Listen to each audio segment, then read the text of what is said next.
Welcome to New Possibilities. I speak truth to power without fear. So today I'm going to talk about two cases of discrimination, and I'm going to talk about the implications of those cases and a larger message that can be drawn from those cases.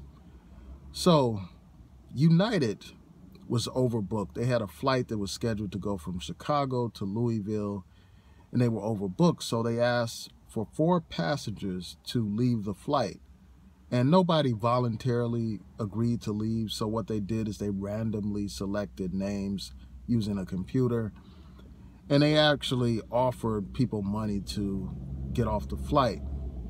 So 3 of the passengers apparently agreed to get off the flight, and you had 1 passenger who refused to get off the flight.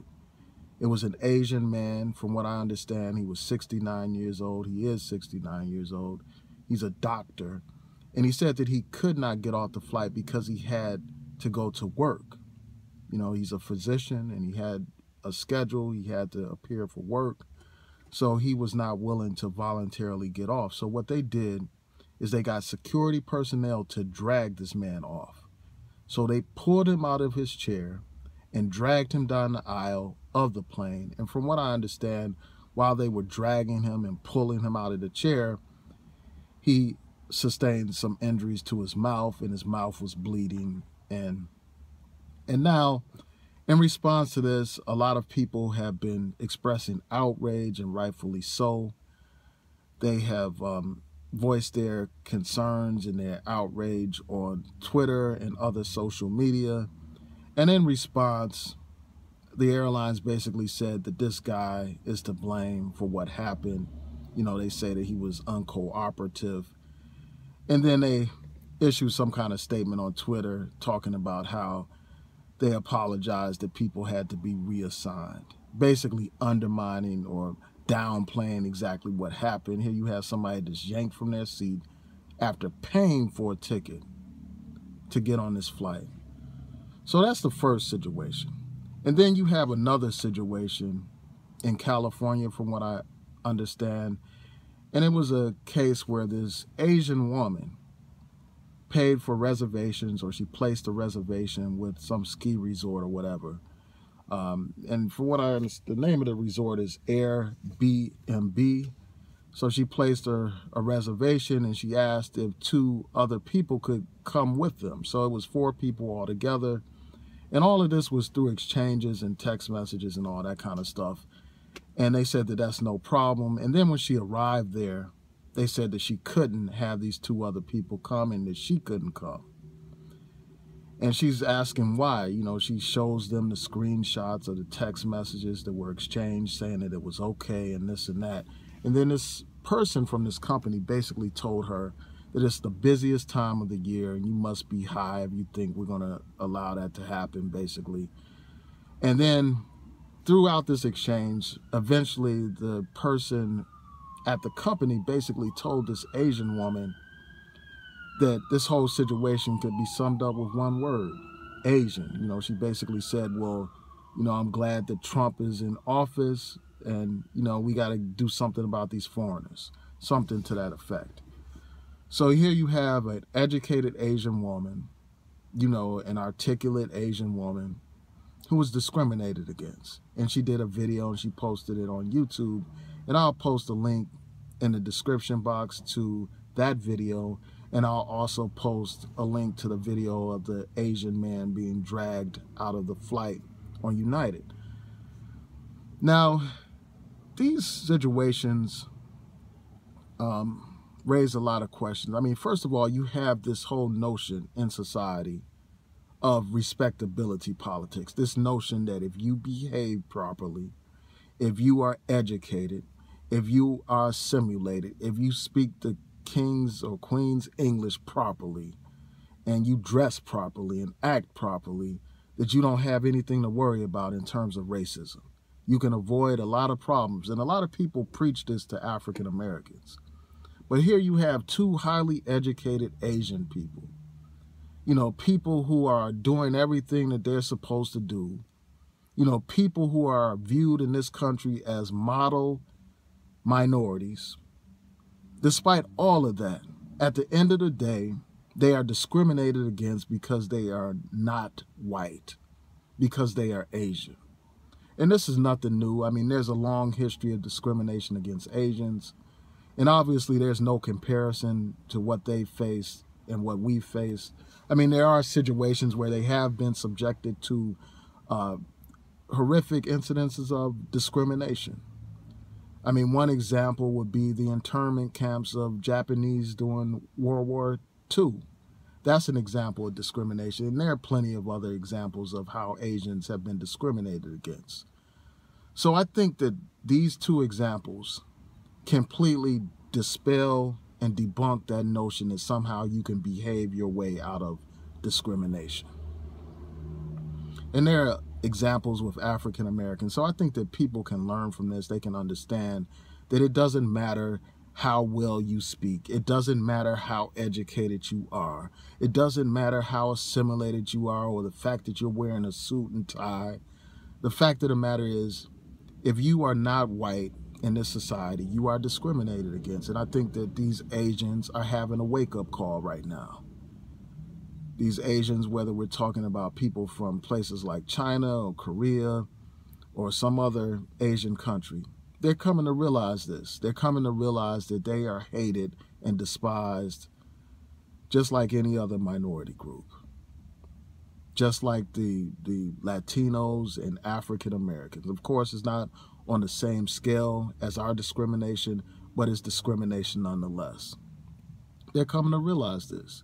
And I think that those Arabs are coming to realize this now as well, because before 9/11, these Arabs and other groups of people from these foreign countries, they thought that they were honorary white people. And they had a big wake-up call after 9/11. And they are having a huge wake-up call under Trump. These racist white people feel emboldened because Donald Trump is elected. He has given them an opportunity to express their hatred, to openly express it. Now they feel free to express it. And this is not the only case. I mean, this case of the Asian woman and, this place that decided to cancel her reservation. That's not the only situation where you have white people boastfully and, boastfully racist, boasting about how Trump is elected and now they can say and do what they want. So I just think that all these other groups are having a wake-up call. They are now seeing that they are not honorary white people in the eyes of these races. They are now seeing that they are second-class citizens as far as these races are concerned. And I think that perhaps, these Asians can learn something, from these experiences of discrimination. Perhaps, some of these Asians who discriminate against African Americans, perhaps if they experience this kind of discrimination, perhaps it'll wake them up to their own wrongdoing, to their own discriminatory actions.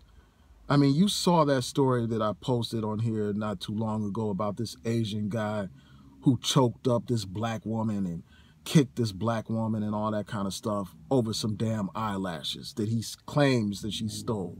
And as far as I've seen so far, I haven't even seen any proof that this woman stole some eyelashes. But because of that man felt that it was appropriate to kick that woman, to push that woman, and to choke that woman. And we see this kind of stuff every day in a lot of these Asian stores where they follow you around. They look at you as suspicious just because of the color of your skin. And I think that hopefully,